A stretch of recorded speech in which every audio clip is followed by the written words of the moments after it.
Welcome to this journey through one of the most unsettling cases recorded in the history of the United States. Before we begin, I invite you to leave in the comments where you're watching from and the exact time at which you're listening to this narration. We are interested to know how far these documented accounts reach and at what moments of day or night they find their listeners. In March of 1863, the American Institute of Sciences in Philadelphia received a letter that would upend the beliefs of every man who read it. It described a 9-year-old black girl living in a Union contraband camp outside Fredericksburg, Virginia. According to the letter, the girl could recite entire medical chapters after hearing them once, solve mathematical sequences she had never been taught, and speak Latin with the fluency of an educated scholar. At first, the Institute's leading researcher, Dr. Henry Whitford, dismissed this as abolitionist exaggeration. But when 3 separate Army officers independently confirmed the story, adding that the girl had corrected a physician's medication error and saved 2 wounded soldiers, Whitford felt something shift inside him. The impossible demanded investigation. Decades later, historians discovered Whitford's sealed journals hidden in a locked cabinet beneath the Institute's archive floorboards. The entries were frantic at first, then fearful, then oddly tender, evidence of a man whose worldview had shattered. Those journals revealed that what he found in the camp would force him to burn years of his own research and vanish from academic life entirely. Before we continue with the story of Clara Brooks and the scientist who tried and failed to explain her, I want to ask you something. If you enjoy true historical mysteries that challenge what we think we know, subscribe and comment below what state you're watching from. I'm genuinely curious where our community of history lovers is based. Now, let's uncover what happened in the spring of 1863. The contraband camps outside Fredericksburg were sites of both ruin and rebirth. After President Lincoln's Emancipation Proclamation, thousands of formerly enslaved men, women, and children streamed into Union-held areas desperate for safety. Camps formed wherever space allowed: fields, abandoned barns, burned-out mills. Scrap canvas and broken planks formed shelters barely able to withstand the wind. Smoke from damp wood clung to everything. The smell of sweat, sickness, and hope blended into something unforgettable. Camp Refuge No. 5, where Clara Brooks arrived in early spring, housed about 260 people. Most were women and children whose families had been torn apart by war and slavery. Among them was Clara, newly freed from a plantation outside Spotsylvania. She had arrived in the camp barefoot, exhausted, and carrying nothing except a frayed cloth doll whose seams had begun to unravel. Clara was smaller than most children her age. Her skin had the deep, warm tone of polished chestnut. Her eyes were wide, quiet, and unsettlingly observant. She wore her hair in careful braids, tied with bits of cloth someone in the camp had given her. To most people, she looked like any other refugee child, thin, tired, wary. But her eyes betrayed something different. They watched everything, remembered everything. The first person to notice Clara's strange abilities was Lieutenant Andrew Porter, a young officer from Ohio tasked with documenting the camp's population. He found the work tedious: endless names, ages, and fragments of broken stories spoken by people with trauma etched into every syllable.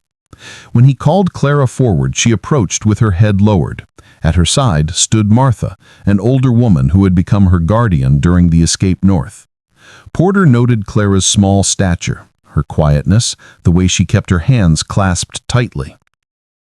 "Your name?" he asked. "Clara, sir," she whispered. "Family name?" "Brooks, sir." "Age?" 9. As he wrote, he noticed that Clara's eyes had drifted toward a book lying open on his desk. It was a medical anatomy text he'd borrowed from the camp physician, a detailed image of the human heart with labels in Latin. "You can read?" Porter asked. Clara shook her head quickly. "No, sir, wasn't allowed." "Then what are you looking at?" "The picture," she murmured. "The aorta leaves the left ventricle. ventriculus sinister, and carries blood to the body. The vena cava returns it. That's the pulmonary artery there. Porter's pen fell from his hand. Who taught you those words? The master's son was learning to be a doctor. He read his lessons out loud so he wouldn't forget them. I had to clean his room. I heard everything. I remember everything I ever hear. Porter stared. And you understood the readings? I understand all of it, sir. Porter tested her for nearly an hour. First simple phrases spoken by camp settlers, then foreign languages, then medical passages. Clara repeated every word with perfect accuracy, exactly matching tone, accent, and cadence. When asked to explain the passages, she did so flawlessly. Then, Porter mentioned that a camp doctor struggled to diagnose his soldier's illness. Clara asked a few questions, then said, "It's scurvy, sir, with infection. He needs citrus, salt, and poultices, and clean water. He'll die otherwise." She was correct, and the soldier recovered. Word traveled quickly up the chain of command. In Washington, where the Union government debated plans for newly freed millions, Clara represented something dangerous. The existence of a black girl with cognitive abilities far beyond trained white men threatened the scientific foundations many used to justify slavery, even in the North. A child like Clara could become a symbol, or a weapon, or a threat. On April 4, 1863, Dr. Henry Whitford received orders from Washington to travel to Virginia and examine the girl in absolute secrecy. Dr. Whitford was 45, respected, rational, and certain of the science he dedicated his life to. His published work focused on racial cranial measurements, arguing incorrectly and harmfully that people of African descent were biologically less capable of advanced reasoning. He carried with him his instruments, calipers, phrenological charts, intelligence tests, and dozens of books. He arrived at Camp Refuge No. 5 on a murky morning when fog clung to the tents like a second skin. The camp doctor, Jonathan Myers, met him and led him toward a small tent where Clara waited. He assumed he would meet a child of mimicry, a clever but limited case. Then Clara looked up at him. "Good morning, Dr. Whitford. Dr. Myers said you trained in Baltimore under Dr. Channing. I heard you once wrote that the frontal region of the skull determines moral sense. I don't think that's true, sir." Whitford froze. The examination began. Whitford had prepared for exaggeration. He had prepared for disappointment. He had even prepared for the possibility that the girl possessed an unusually sharp memory. But he had not prepared for this calm, self-possessed child who addressed him by name before anyone introduced them, who referenced theories she should have no earthly way of knowing. "How do you know who I am?" he asked. Clara lowered her eyes, but only slightly. "Dr. Myers said your name to Lieutenant Porter yesterday at 2:19 in the afternoon," she replied. "He said you studied under Dr. Channing in Baltimore, and that you wrote about the moral and intellectual divisions of the brain. I heard them through the canvas walls. The sound carries when the wind blows from the east." Whitford blinked slowly. "You were not within hearing distance of that conversation." "I was, sir," she said quietly. "You just didn't see me." Dr. Myers gestured for Whitford to begin. They entered the small tent where Clara sat on her cot. Martha, her guardian, sat in the corner with folded hands, watching the exchange with the guarded caution of someone who had lived her whole life learning how dangerous racial interest could be. Whitford opened his notebook. "I want to begin with some simple tests." "Yes, sir," Clara whispered. He read a short passage from a German medical manual. Clara repeated it exactly, her voice matching even his hesitant accent. He tested her with Latin, French, and Greek. She reproduced every syllable precisely. He shifted to English, philosophical passages, mathematical descriptions, excerpts from anatomical studies. She repeated those too. Then he closed the book and asked her to explain what she had heard. She did, clearly, concisely, and without hesitation.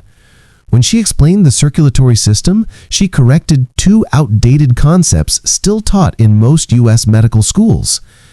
When he read her a geometric proof, she solved it faster than he could diagram it.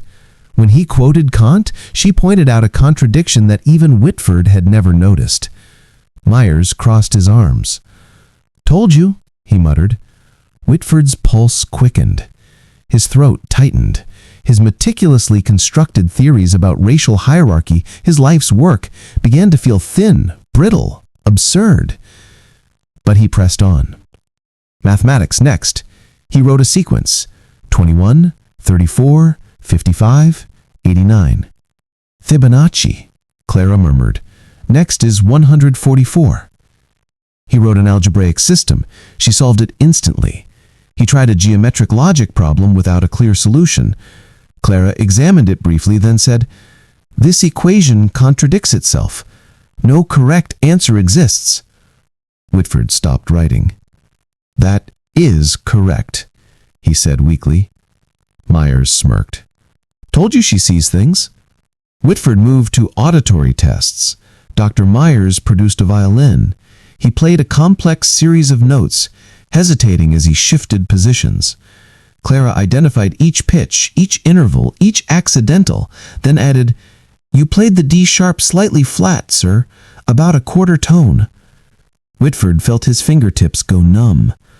Then came the moment he would spend the rest of his life trying and failing to understand. He asked Clara to describe the medical tents outside. She listed each of them, the number of beds, the layout of the instruments, the names of the patients, the illnesses they were suffering from, the exact words two orderlies had exchanged an hour ago, and the precise positions of every crate, cloth, bandage roll, and scalpel she had glimpsed only once, the day she arrived. Every detail, perfect, like she had photographed the entire space with her mind. Whitford began to sweat. "This is not possible," he whispered. "It is simply remembering, sir. I can't help it. I remember everything." Whitford's hands trembled. This girl was not merely bright. She was something the scientific world had never documented, something that could dismantle his entire field of racial science with a single demonstration. But what chilled him most, what would haunt him for decades, was the exhaustion in her eyes. As if each memory she carried weighed her down instead of elevating her. He decided to push further. "I will now conduct a physical examination." She said nothing, but her shoulders tightened. He measured her skull with calipers. Normal. He checked her reflexes. Normal. Vision, hearing, motor function, all normal. Nothing in her physiology explained any of what he'd seen. His notes became frantic. No abnormalities. Impossible intellectual performance. Memory flawless. Creativity and reasoning advanced far beyond age. At one point, Clara looked at his scribbles and said quietly, "You're trying to find proof I'm not what I appear to be." The words pierced him. He sat back. "You are extraordinary, Clara." She shook her head. "I'm just me. I always been this way, sir, since I could talk. I hear things once and remember them. I see things and they stay forever. Every hurt, every scream, every bad thing. I don't get to forget." Her voice shook. Martha reached for her hand. Whitford's breath caught. For a moment, the scientist in him warred with the human being, and for the first time in his life, the humanity won. The sun was beginning to set when Myers burst into the tent. "Dr. Whitford, you need to see this! A soldier's dying!" They looked at Clara. "Bring her," Myers said. "She might know what to do." Whitford hesitated. He shouldn't drag a child into a medical emergency. But deep down, he already knew her mind was sharper than theirs. They hurried to the medical tent. A young Union soldier, barely 20, lay trembling with fever. His leg wound was blackening, streaks of infection crawling up toward his chest. "Septic. Gangrene," Myers muttered. We'll amputate in the morning." Clara stepped forward. "He'll die before morning." Myers bristled. "Young lady!" "Carbolic acid. You have some. Use it. Debride the dead flesh. Clean it deep. Pack it with carbolic dressing. It's the only way." Whitford stared at her. "How do you know about carbolic acid?" She answered softly. "I heard you read a paper by Dr. Lister last week, Doctor. He believes it stops infection."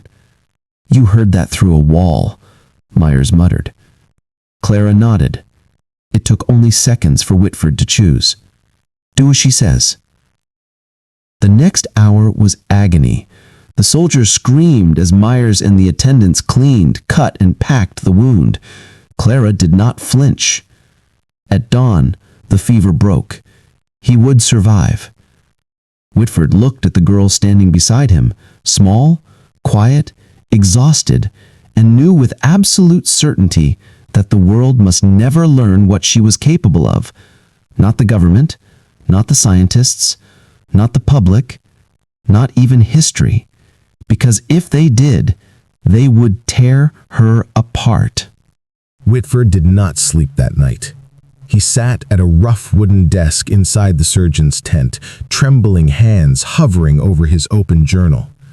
By candlelight, he reviewed every word he had written, every impossible detail of Clara Brooks' abilities, every shattered theory, every challenge to the foundations of racial science he had once considered unshakable. At dawn, Lieutenant Porter arrived with a sealed envelope bearing the stamp of the War Department. New orders, more secrecy, more pressure, more fear. Whitford already knew what they wanted. He opened the letter slowly. Continue examination. Determine full extent of subject's abilities. Identify limitations. Assess potential applications. Maintain absolute secrecy.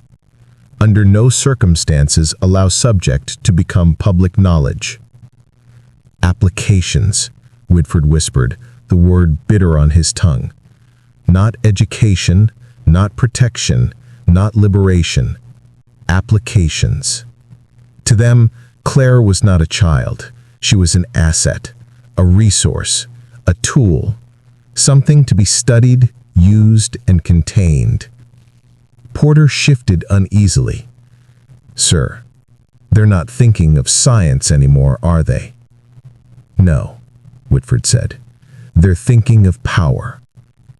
For the next several days, the examinations intensified.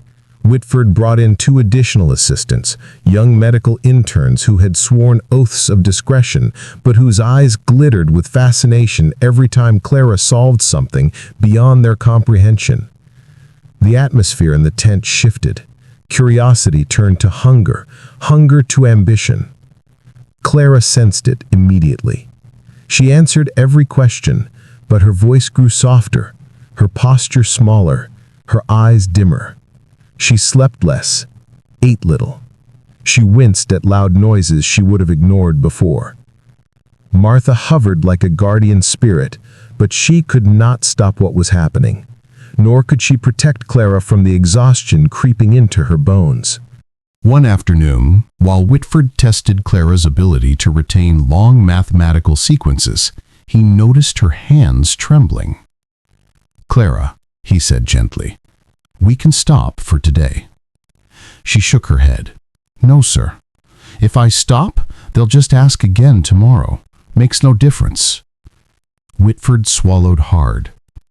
He dismissed the assistants early that day.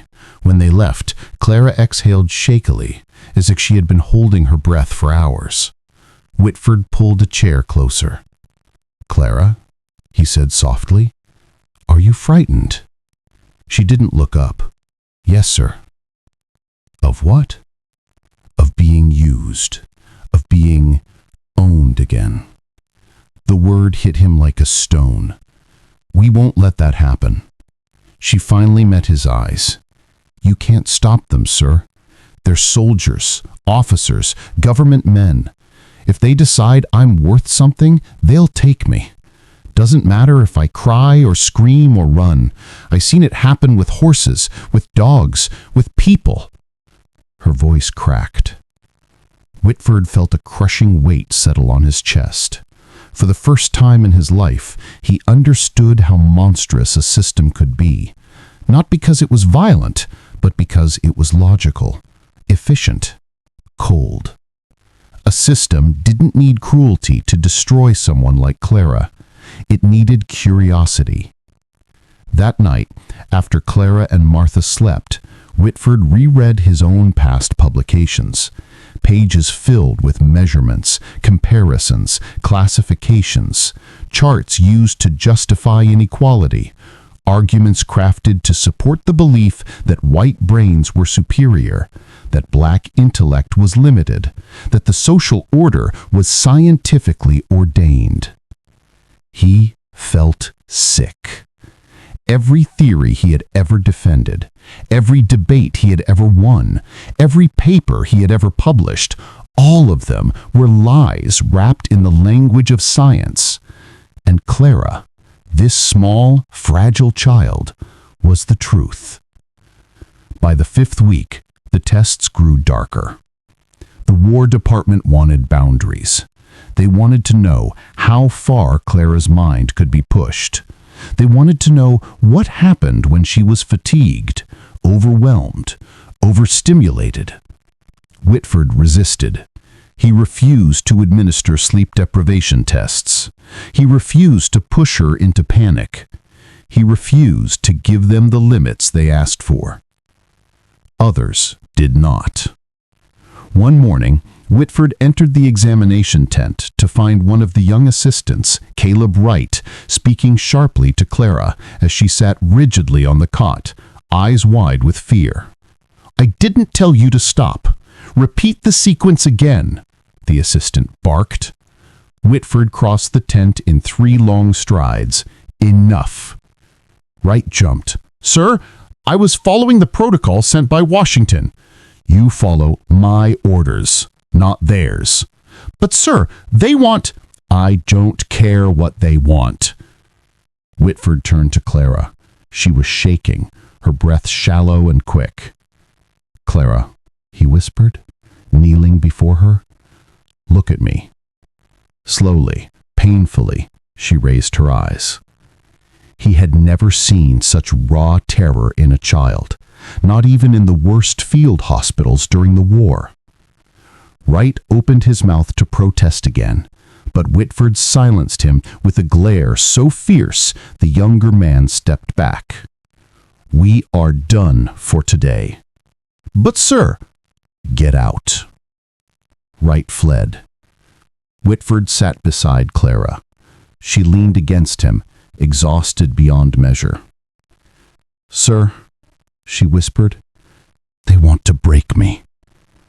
"No," Whitford said, though he knew it was a lie. "They want answers." "Isn't that the same thing?" Whitford closed his eyes. He no longer knew. The next night, he found her awake, sitting upright on her cot, trembling violently. "Another nightmare?" he asked. "No, sir, not a nightmare. A memory.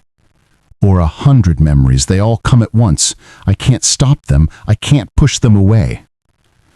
Whitford felt his throat tighten. He had always believed that perfect memory would be a gift, but seeing Clara now, he understood it was a curse too heavy for any child to carry. "Tell me what you need," he said softly. She looked at him with ancient eyes. "I need rest, sir. I need quiet. I need to not remember so much." He wanted to help her, but he could not silence her mind. He could only protect her from the world outside. And the world was closing in. 2 days later, a courier arrived with a message bearing the seal of the Secretary of War himself. The government wanted Clara transported. Not to Washington, not to a school, not to safety, to a research facility. A private one.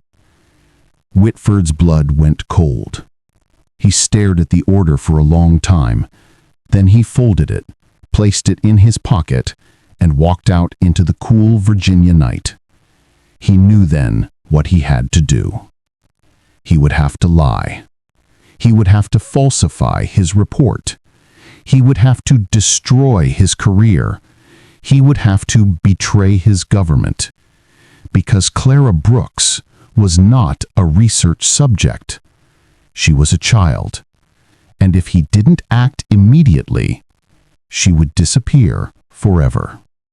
Whitford did not wait for morning. As soon as the courier left, he walked back to the examination tent, where Clara slept curled beside Martha. The candle was still burning low. Shadows flickered across the canvas walls like silent warning signals. Whitford felt the weight of his decision pressing against his ribs, making it hard to breathe. He sat on the small wooden stool near Clara's cot and watched her sleep. She looked younger when she slept, softer, fragile. But even in sleep, her brow remained tense, her fingers twitching as if pushing away memories that refused to loosen their grip. How could the War Department see this child as a specimen to be carted away? How could anyone look into those weary, brilliant eyes and not see a human life worth protecting? Whitford had spent his career aiding a system built on the lie of racial hierarchy, and now this child, this miraculous girl, would pay the price unless he acted. He leaned closer, whispering into the cold air, "I will not let them take you." The decision settled in his bones. He rose, left the tent, and strode to the surgeon's quarters where his instruments and notes were kept.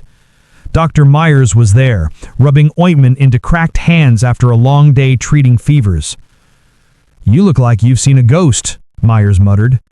"No," Whitford said quietly. "I've seen the truth." Myers frowned. "What's happened?" Whitford handed him the folded order. Myers read it slowly. His jaw tightened. "This isn't right. A private research facility?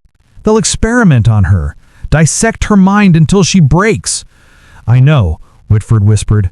"That's why I'm not going to let them." Myers looked up sharply. "Henry, if you defy the War Department, you'll be called a traitor. You could be imprisoned, worse." Whitford exhaled shakily. "If I comply, I become something far worse than a traitor." For a long moment, Myers said nothing. The only sound was the wind pushing against the tent. Finally, Myers whispered, "What do you need me to do?" Whitford almost collapsed with relief. He explained his plan in quiet, deliberate steps. Myers nodded, grim but resolute. "If we fail," Myers warned, "they won't stop hunting her." "Then we won't fail," Whitford said. He returned to his own tent, pulled out his journal, and began writing the most important and most dishonest document of his life. He wrote that Clara's abilities had been exaggerated, that she possessed advanced memorization but lacked true comprehension, that her reasoning was limited, her mathematical skills overstated, her linguistic abilities inconsistent. He described her as impressionable, quick to mimic, overly praised by enthusiastic officers. He painted her as a curiosity, interesting but unremarkable. Every word was a lie. He poured the lies onto the page until the candle guttered low. When he finished, he stared at the report, the denial of the greatest truth he had ever discovered, and felt a strange mix of shame and relief. This lie could save her life. The next morning, he submitted the falsified report through official channels. By noon, the Secretary of War himself signed off. Case closed, no further examination required. But Whitford did not relax. He knew how curiosity worked, how ambition worked. Someone would doubt his conclusion, someone would pry, someone would investigate. The only safe path was to move Clara far away. Not to Washington, not to another camp, but north, to people who had no interest in exploiting her. He found Martha near the cooking station, stirring a pot of thin soup. She watched him carefully as he approached. "You're sweating like it's summer," she said. "What's happened?" Whitford lowered his voice. "I need to speak with you privately." They stepped behind a supply shed where no soldiers lingered. Martha crossed her arms. "Say it quick." "They want to take Clara, not to a school, not for care, to a facility where she'll be studied like a specimen." Martha's face drained of color. "I knew it. I knew something awful was coming. I've bought us time, but not much. What do we do? You and Clara must leave tonight. I've arranged transport to a Quaker community in Pennsylvania. They'll take you in. They'll protect her. They won't ask questions." Martha's eyes filled with tears. She blinked away fiercely. "You're sure they'll keep her safe?" "As safe as anyone in this world can." Martha swallowed. "She trusts you, more than she should, but I don't know if she'll understand why we have to run." "She will," he said with quiet certainty. "She understands everything." That night, Whitford waited outside Clara's tent with a small satchel containing food, 2 blankets, forged travel documents, and a letter of introduction to a Quaker schoolmaster named Silas Turner. The moon was pale, veiled by clouds. Soldiers patrolled the camp boundaries, but the northern exit was sparsely guarded. Clara stepped out of the tent holding Martha's hand. She wore a donated gray dress and boots slightly too large for her feet. Her braids were neat, tied with a simple ribbon. But her eyes, those brilliant, burdened eyes, held a question. "Sir, are we running?" Whitford nodded. "Yes." She didn't ask why. She didn't protest. She simply said, "Then we should go before the guards change shifts." Whitford exhaled slowly. Even in fear, she was calculating, thinking ahead. He led them behind the supply sheds, along the narrow path that skirted the medical tents, then toward the break in the camp's perimeter where Myers waited with a wagon. Myers helped Martha climb on board. Then he turned to Clara. "You saved that soldier," he said softly. "Don't forget that. You saved him when no one else could." Clara nodded, but said nothing. Whitford lifted her gently into the wagon. She leaned out, gripping his sleeve. "Thank you for lying," she whispered.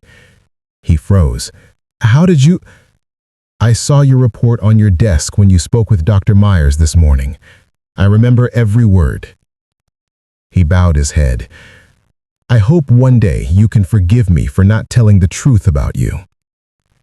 Clara shook her head. "You told the truth where it mattered, sir." The wagon creaked forward. Clara watched him through the cold night air as they rolled away, her small hand raised in a quiet, solemn farewell. Whitford's vision blurred. He forced himself to remain standing until the wagon disappeared beyond the tree line. Only then did his knees give out. He sank into the dirt, overwhelmed with dread and hope intertwined. He had saved her. At least, he prayed he had. He did not yet know that secrets like Clara's had a way of surfacing, and that someone, somewhere, had already begun searching for her. Whitford returned to Philadelphia 2 days later, consumed by a gnawing dread he could not shake. In the beginning, the Academy welcomed him warmly, eager for updates. His colleagues asked polite questions about his trip to Virginia. They expected another of his confident lectures about racial hierarchies and cranial measurements. But the trip had changed him. The lies in his report were still fresh in his mind. He could no longer speak with the arrogant certainty he once carried like a badge. When he tried to discuss his findings, his throat tightened and his voice faltered. He hid behind professional detachment. "An interesting case," he told them. Initial reports were exaggerated, nothing substantial. Most accepted this, relieved that the war had not produced a discovery that could upend their worldview. But a few noticed the change in him, especially William Burke, his ambitious, sharp-tongued assistant. Burke watched him with narrowed eyes, sensing a secret. And secrets, once sensed, rarely stay hidden. By that winter, Whitford had retreated from academic life entirely. His lectures grew infrequent, his publications stopped. He answered letters late or not at all. He withdrew from conferences, citing fatigue or illness. Rumors began circulating that he was losing his mind. But the truth was simpler and far heavier. He could no longer speak with teaching lies. He spent his evenings reviewing old research with disgust. How many lives had been affected by the theories he helped legitimize? How many children like Clara, brilliant, unseen, dismissed, had been crushed beneath a system falsely claiming to know their worth? He destroyed his phrenological charts one night, throwing them into the fire while his hands shook uncontrollably. When the last one curled into ash, he realized he felt lighter. A man who had spent his life measuring intelligence had just admitted he had known nothing at all. For a time, he lived in quiet agony, torn between the truth he had hidden and the life he had built on deception. But every few weeks, a coded letter arrived from Pennsylvania. News from the Quaker community. Clara was safe. Clara was learning. Clara had begun reading novels and analyzing them aloud to her instructors. Clara had taught herself to play piano in less than 2 months simply by listening. Clara had mended children's clothes, helped in the school kitchen, comforted homesick students.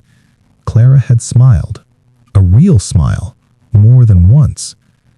These letters kept Whitford breathing. They were the only proof that he had done something meaningful in his life, that he had saved at least one child from a world that wanted to consume her mind like a prize. But on March 22nd, 1865, the letters stopped. First one missed, then a second, then a third. Whitford's unease grew into dread. He wrote to the schoolmaster, Silas Turner. No reply. He wrote to the Quaker community. No reply. Silence stretched into weeks. Then, one afternoon, as the March wind howled against his small rented room in upstate New York, a knock came at his door.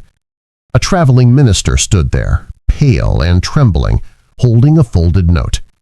"This was given to me by a woman in Pennsylvania," the minister said. "She told me I must deliver it to you and to you alone." Whitford tore open the paper with shaking hands. The message was only 3 words. "The bird has flown." His blood turned icy. He knew the Quaker coat. It meant one terrible thing. Clara was missing. He left for Pennsylvania that same night, traveling by train through landscapes still scarred by war. Smoke hung over the countryside. Charred trees stood like bones. Former battlefields spread across the horizon, silent reminders of a nation tearing itself apart. The Quaker school sat on the outskirts of a small town near Red Lion, a 2-story farmhouse converted into classrooms and dormitories for freed children. When Whitford arrived, he found the community subdued, faces pale and drawn, as if grief had settled over them like a winter frost. Hannah Pembroke, the school's director, led him into her office. She was a stern woman with iron gray hair and a posture carved from decades of quiet perseverance. But today, her hands shook as she poured tea neither of them drank. Clara, Sarah as we knew her, disappeared on the evening of March 17th. Her guardian, Martha, reported her missing after she failed to return from the library. Whitford's heart clenched painfully. Was there struggle? There were signs. Hannah's jaw tightened. The chair overturned, papers scattered, the window forced open, footprints in the hall. "Who?" Whitford whispered. "Who took her?" "We don't know." Hannah's voice wavered. "The constable said she ran away. The children said they saw a black carriage near the school that afternoon, 2 men walking along the property line. A tall one wearing spectacles." Spectacles, Whitford repeated, cold dread settling in. Yes, and Clara, told Martha she had seen the same man 3 times before, watching, taking notes, always standing too far to reach. Whitford sank into a chair, numb. She left a letter, Hannah added, written the night before she disappeared. She told Martha to burn it if anything happened, but Martha, she couldn't. She thought you needed to read it. Whitford swallowed hard. Where is it? Hannah opened her drawer and handed him a folded paper. His hands trembled as he pulled it open. The handwriting was unmistakable. Perfect, precise, controlled. Clara's. To whoever finds this, the letter began, my name is Clara Brooks. The name I was given for safety is Sarah Mitchell. I am writing this because I am afraid. Whitford's breath hitched. The letter continued. For the past week, I have been followed. I remember the man's face perfectly. I remember everything. If I disappear, please tell Dr. Henry Whitford. He tried to protect me by lying in his report. Someone has learned the truth anyway. He read on, pulse hammering. I don't know if they want to study me or silence me or use me. I only know that I am afraid in a way I have not been since slavery. Whitford's eyes burned. I want someone to know I existed. I want someone to know what I could do, even if I disappear. Whitford pressed the letter to his chest. Clara had asked him to remember her. He would not fail her again. He stood, resolve forming like steel in his spine. Take me to Martha, then take me to the library. The hunt for Clara Brooks was about to begin. Martha sat on the edge of the narrow bed she had shared with Clara, her hands gripping the blue hair ribbon the girl wore on the day she arrived at the school. The ribbon trembled between her fingers. When Whitford entered, she looked up with red-rimmed eyes that held both accusation and hope. You came? She whispered. I came as soon as I knew, Whitford replied. Martha nodded slowly. I knew you would. She wiped her cheeks with the sleeve of her dress, but tears continued to fall. Tell me everything, he said gently, even if it feels unimportant. Martha took a trembling breath. She was worried the last week, kept looking over her shoulder, said she felt watched. By whom? A man, tall, thin, wore spectacles, dark coat, always far away, but always staring at the school. Her voice shook. She told me she'd seen him in town 3 times. Same man, same place, same way of staring. Whitford's chest tightened. This matched the description of a man he hoped to never hear again. Did she say anything else? He pressed. Martha nodded. 2 days before she disappeared, we walked into town for supplies. Clara stopped in the street, stared at a man on the other side. She whispered, I know that coat. Whitford's pulse quickened. What did she mean? She said she'd heard someone describe that exact fabric in Virginia. She remembered the way it was woven. Said the man's coat had the same wool, navy blue with thin gray threading. Unique. Whitford's heart sank. Only one person had ever described such fabric in Clara's presence, and that man wasn't just anyone. He was Dr. Whitford's former assistant, William Burke's older cousin, James Burke, a tailor whose custom coats were rare, expensive, and easily identifiable. If the man wearing that coat was connected to the Burke family, he felt the blood drain from his face. Martha. Clara wasn't imagining danger. Someone was looking for her. Someone who knew exactly what to look for. Martha clutched the ribbon tighter. I should have taken her and run. You couldn't, Whitford said. They would have followed. You wouldn't have made it a mile. A sob tore from her throat. Then what chance does she have now? Whitford forced steadiness into his voice. "As long as she's alive, I will find her. I swear it." He squeezed Martha's hand gently, then rose. "Show me the library." The library was a small room with 2 tall shelves, a reading table, and a wide window overlooking the road. Whitford examined everything with the precision of a crime investigator. The overturned chair had been set upright, but deep scuff marks on the floor still traced the arc of its fall. The papers scattered across the floor bore Clara's neat annotations, mathematical notes, translations, analyses. Her handwriting was so precise it made his stomach twist. She had been working when someone entered. The window latch was cracked. A fine splinter of dark wool was snagged on the sill. For a moment, Whitford stared at it with a sickening clarity. He knew this fiber. He had seen this exact fabric on coats tailored by James Burke. Someone from Burke's circle had been here. Hannah stood beside the door, her face pale.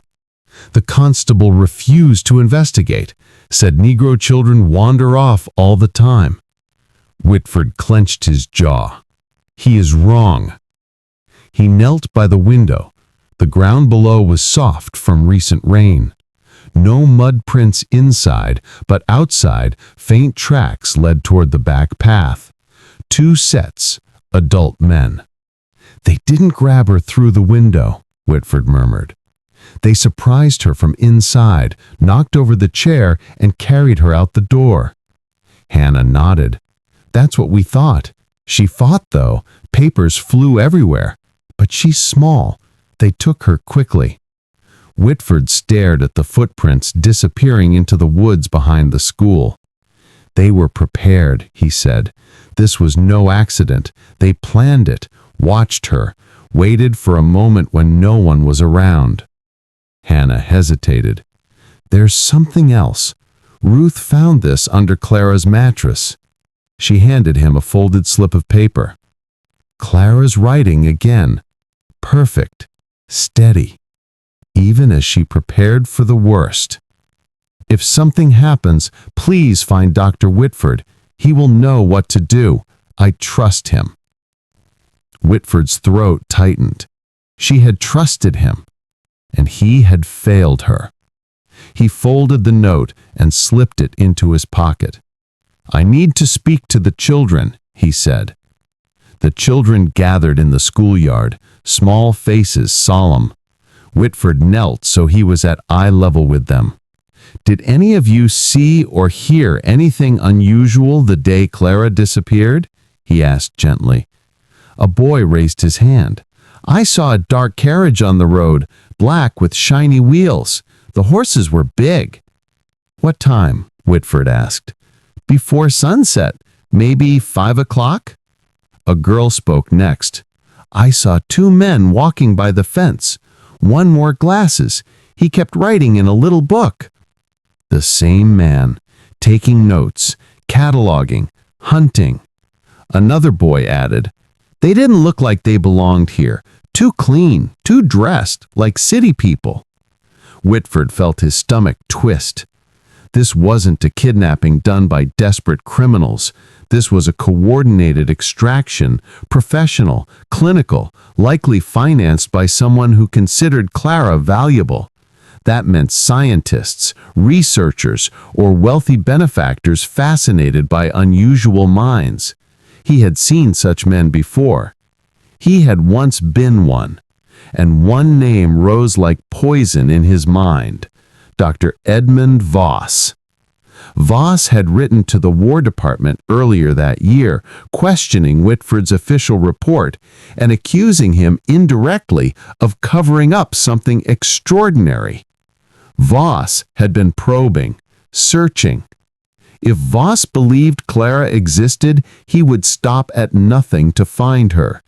His private research facility in Maryland was notorious among academic circles. Whispers of human experiments, unregulated studies, subjects who never left. Whitford stood abruptly. His heart pounded against his ribs. "I must go to Maryland," he said. Hannah frowned. "Maryland? Why?" "Because I know who took her," he whispered, "and I know exactly where they will take her." He turned away from the children and the school and the frightened faces behind him. He had saved Clara once. Now he had to save her again. But this time he was too late, and whoever had taken her had already begun. Whitford departed Pennsylvania the next morning, traveling south with a desperate purpose burning through him. He no longer cared about reputation or comfort. He didn't sleep. He barely ate. Every screech of the train wheels felt like a countdown, every mile a reminder that Clara was in danger and he was running out of time. He reached Maryland by nightfall. Thornhill Estate, Dr. Edmund Voss's rumored research facility, sat hidden deep in the woods outside Cumberland. It was a massive stone house on private guarded land, protected by fences and men in dark coats who refused to meet a visitor's eyes. Whitford approached the iron gate alone. 2 armed guards stepped forward. "This is private property," one barked. "Turn around." "I need to speak with Dr. Edmund Voss," Whitford said firmly. "No one here by that name." Whitford tried again. "I know what he does here. I know he took a girl, an 11-year-old named Clara Brooks. I know—" The guard stepped closer, hand on his rifle. "Leave." Whitford's voice shook with fury. "She's a child." "Leave." The guard repeated, raising the rifle this time. Whitford stumbled back. He was a scholar, not a soldier. He had no weapon, no authority, no means of forcing his way inside. But as he retreated into the woods, he saw something. On the 3rd floor window of Thornhill, a faint glimmer of movement. A small shadow, pacing, thin, troubled. A child. A girl. He froze, breath caught in his throat, watching as the shadow paused, pressed its small hands against the glass, and looked out toward the forest as if sensing him. Clara. It had to be Clara. He mouthed her name, but the distance swallowed the sound. Moments later, the shadow was yanked away from the window by a taller figure. His pulse hammered. He had to act, but he could not do this alone. 2 days later, former Pinkerton agent Marcus Webb met him at a tavern along the Potomac. Whitford slid a thick envelope across the table, money he could not spare, money he would never see again. "It's everything I have. I need her out of that house." Webb looked at him steadily. "You understand that if we're caught, we won't get a trial, not for breaking into a private estate during wartime, especially not to steal a subject." "She's not a subject." "She's a child," Webb whispered. Webb nodded. "That's why I took the job." They planned for nearly a week. Surveillance, mapping the estate's perimeter, troop rotations, guard changes, signal patterns. Whitford felt sick reading the notes. North corridor lightly guarded. Servants' entrance unmonitored at dusk. 3rd floor windows have bars. Bars. Clara had been imprisoned like an animal. The extraction was scheduled for June 23rd. Whitford waited in a safe house 10 miles away, staring at the clock, heart pounding with each passing second. Midnight approached, then 1 o'clock, 2. His knuckles cracked from gripping the chair too tightly. When dawn crept over the horizon, the door finally creaked open. Webb stepped in, alone. Whitford stood so quickly, the chair toppled backward. "Where is she?" Webb's face said everything. "We found her room," Webb murmured. "Third floor, bars on the window, a cot, a desk, medical tools, papers. So many papers." Whitford's breath hitched. "But Clara?" "Gone," Webb said softly. 3 days gone. Whitford's legs nearly buckled. Webb hesitated, then handed him a bundle of documents taken from Clara's room. Whitford tore it open, pages upon pages of observations written in a cold, analytical hand. Subject E. Memory retention remains perfect. Subject shows signs of exhaustion. Nightmares intensifying. Emotional degradation observed. Blurring of past trauma and present reality. Recommend termination of study and relocation. Relocation. Whitford whispered the word like a curse. "Where?" "We don't know," Webb admitted. "But she didn't leave voluntarily. There were signs of struggle. Bed linens torn. Marks on the floor." Whitford's hands shook violently. "Is she alive?" Webb didn't answer immediately. Finally, "I don't know." Whitford pressed the papers to his chest, feeling the trembling of his own heartbeat through them. He had been too late. Again. 3 days later, a letter arrived at Whitford's temporary lodging. It bore no name, no return address. The script was faint, uneven, written by a man on the edge of death. Inside was a confession. "I was part of a special War Department unit. We were told to retrieve a Negro girl for security reasons. We believed it was official, but after the handoff, I learned it was private, paid, arranged." Whitford felt his stomach twist. "They had us take her from her school. She fought, she cried, she tried to say something, but we gagged her on orders."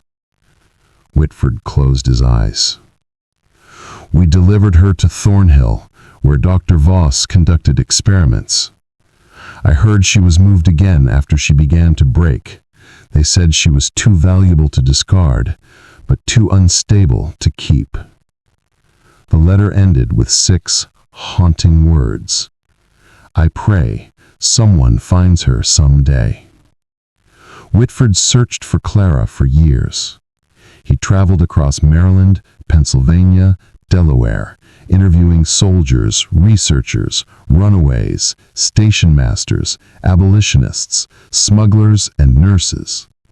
He followed rumors of a strange colored girl with perfect memory, stories of a child who could repeat whole sermons after hearing them once, tales of a girl who vanished just as suddenly as she appeared. Each story led to nowhere. Clara was always one step ahead, or behind, or gone entirely. Whitford aged quickly. His hair grayed, his once sharp eyes dimmed. But he kept Clara's letters, notes, and the blue ribbon Martha gave him as proof she existed. Proof that brilliance needed no permission. Proof that the human mind could not be measured with calipers. Proof that he had been wrong his entire life. He could not save Clara from the world, but she had saved him from himself. Decades later, after Whitford's death, an archivist at the American Institute of Sciences discovered a sealed wooden box at the back of a forgotten storage room. Inside were his private journals, burned at the edges, water damaged, but still legible. On the first page of the final volume, written in a trembling hand, were the last words Dr. Henry Whitford ever wrote.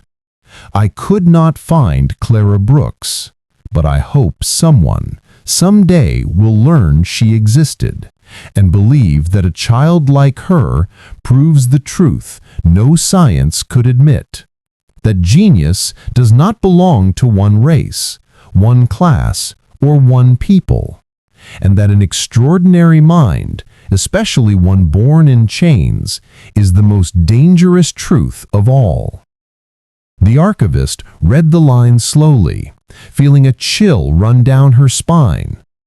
But she never found any record of Clara Brooks. No official documents, no school registration, no asylum admission, no death certificate. Only stories, whispers scattered across states, decades, and memories. A girl seen here, a voice heard there, a prodigy who came from nowhere and vanished again. A ghost of genius, a child the world tried to claim and lost. A name written in disappearing ink, Clara Brooks. And the truth she carried, a truth science could not explain and history could not hold, slipped quietly into legend.